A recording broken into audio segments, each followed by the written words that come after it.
Shalom saudara-saudaraku yang saya kasih dalam Tuhan Yesus. Hari ini sungguh luar biasa. Saya berada di tempat yang sangat sepi ini. Kalau saudara melihat, saya berdiri di atas sebuah jalan yang cukup lebar. Jalan ini juga sangat mulus dan lurus. Nah, saudara bisa lihat di belakang saya, tampak jalan ini lurus sekali. Jalannya lurus, jalannya mulus, ya. Dan berada di tempat ini menyenangkan, karena kadang di tempat ini kalau sore hari atau kalau pas hari libur sepi seperti itu, banyak anak-anak muda, anak-anak remaja menggunakan jalan ini untuk sekedar trek-trekan dengan motor mereka. Juga ada banyak orang yang memanfaatkan jalanan ini untuk belajar setir mobil, karena memang di sini sama sekali tidak ada hambatan. Ya. Kalau di tempat-tempat lain, di daerah-daerah lain, kita bisa menemukan jalanan yang seperti ini mungkin di jalan tol, saudara. Ya. Sama kondisinya, jalan tol itu lebar, mulus, halus, lurus, dan banyak orang suka melewati jalan tol atau jalanan seperti ini. Nah, saudaraku, Alkitab juga berbicara tentang jalan yang lurus, ya, jalan yang tampaknya menyenangkan, jalan yang banyak disukai orang untuk melaluinya.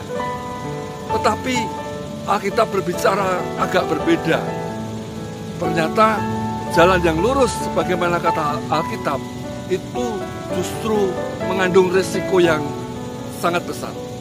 Nah, ditulis di dalam kitab Amsal, pasal yang ke-16, ayat yang ke-25. Demikian. Amsal 16, ayat 25. Dikatakan, ada jalan yang disangka lurus, tetapi ujungnya menuju maut. Saya ulangi, ada jalan yang disangka lurus, tetapi ujungnya menuju maut. Saudara, ini firman Tuhan yang menyatakannya.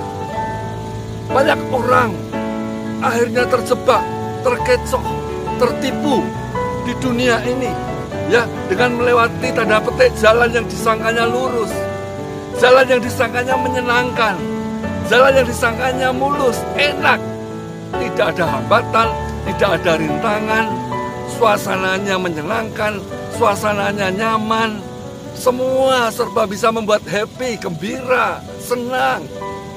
Tetapi Amsal ini berkata, ujungnya menuju maut. Saudara, ini gambaran kehidupan manusia di dunia ini. Banyak orang di dunia ini mencari jalan yang lurus ini, mencari jalan yang dianggapnya mudah untuk dilalui, jalan yang menyenangkan. Ini bicara tentang kondisi kehidupan manusia.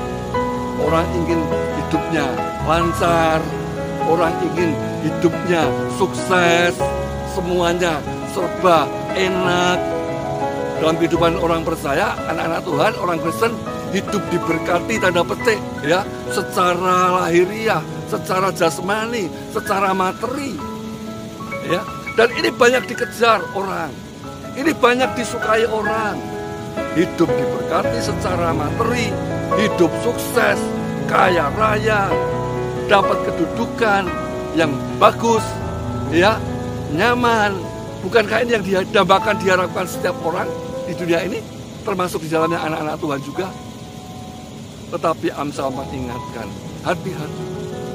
Jalan yang disangka lurus itu, jalan yang disangka mudah itu, jalan yang disangka menyenangkan itu, akan membawa kita bisa-bisa menuju kepada maut, kepada kematian, kebinasaan, kehancuran, kecelakaan. Hati-hati, saudara. Hari-hari terakhir ini, Paulus mengingatkan, ya, karena keadaan menjelang akhir zaman, dunia akan makin sukar. Maka orang mengejar cara-cara yang gampang, mengejar cara-cara yang mudah untuk meraih sukses, untuk meraih kekayaan, untuk meraih segala apa yang dia bisa dapatkan di dunia ini. Dengan segala cara, yang penting gampang mudah mendapatkan. Tetapi ujungnya atau endingnya, akhirnya itu menuju kepada maut, kematian, dan kebinasaan. Saudaraku, mari sebagai orang-orang percaya, kita back to the Bible. Kalau kita diberkati dengan kekayaan materi, bersyukur, mengucap syukur. Semua itu karena kemurahan Tuhan dan harus kita pakai untuk memuliakan Tuhan. Bukan untuk memuaskan keinginan, hawa nafsu, ya, semua yang untuk kepentingan pribadi. Percayalah, kalau kita sebagai orang percaya mengerti kebenaran, kita akan mengikuti jalan Tuhan. Bukan jalan yang lurus menurut sangka atau menurut anggapan manusia. Kita harus mengikuti jalan Tuhan, jalan firman, jalan kebenaran. Yang seringkali justru tidak mudah. Seringkali justru tidak lurus, berkelok-kelok. Ya, jalannya mungkin tidak rata. Kadang penuh kesulitan, penderitaan. Ya, tapi itu kalau yang Tuhan izinkan, kita harus melewati. Dan itu yang membawa kita kepada kehidupan. Ingat, jalan yang lurus di dunia ini membawa orang kepada kehancuran, membawa orang kepada kematian, kepada kebinasaan. Tetapi jalan Tuhan, jalan kebenaran, jalan firman, ya, atau istilahnya adalah jalan salib yang harus kita lalui, itu membawa kita kepada kehidupan. Haleluya. Kehidupan secara komplit, secara lengkap. Bukannya kita hidup di dunia ini, tapi sampai kepada kehidupan kekal di surga nanti, ketika tiba waktunya kita berpulang ke rumah Bapa. Karena itu saudaraku, mari di hari-hari terakhir ini pastikan diri kita selalu berada di jalan kebenaran, di jalan Tuhan, di jalan yang sesuai firman Tuhan.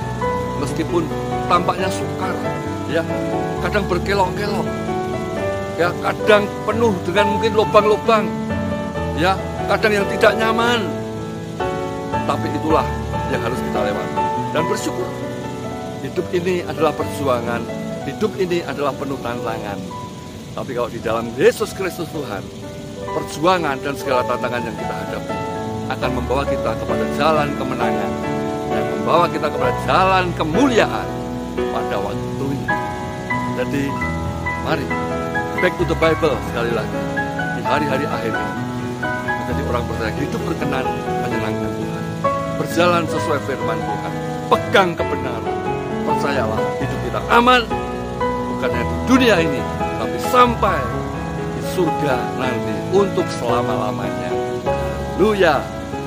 Tuhan Yesus kiranya menyertai, menolong, menguatkan, meneguhkan kita semua selama kita masih bernapas, dan Tuhan izinkan, Tuhan masih beri kesempatan kita untuk menjalani hidup di dunia ini sampai tiba waktunya kita kembali ke rumah Bapa. Jalanlah senantiasa di jalan kebenaran, jalan firman Tuhan, di jalan yang Tuhan kehendaki, yang akan membawa kita kepada kehidupan yang diberkati dunia dan juga hidup kekal di surga nanti. Karena Tuhan Yesus menolong kita semua. Dan jangan kecil hati, jangan takut ketika kita menghadapi jalan yang tidak mudah untuk dilalui. Sebab kenapa? Sebab Immanuel, Tuhan Allah kita yang setia menyertai kita, akan mengokohkan, meneguhkan, menguatkan kita meskipun harus melewati jalan yang sulit. Tapi kita akan diangkatnya, ditopangnya, ditolongnya, dan kita diberi kekuatan baru untuk mengalami kemenangan bersama Yesus. Haleluya. Amin.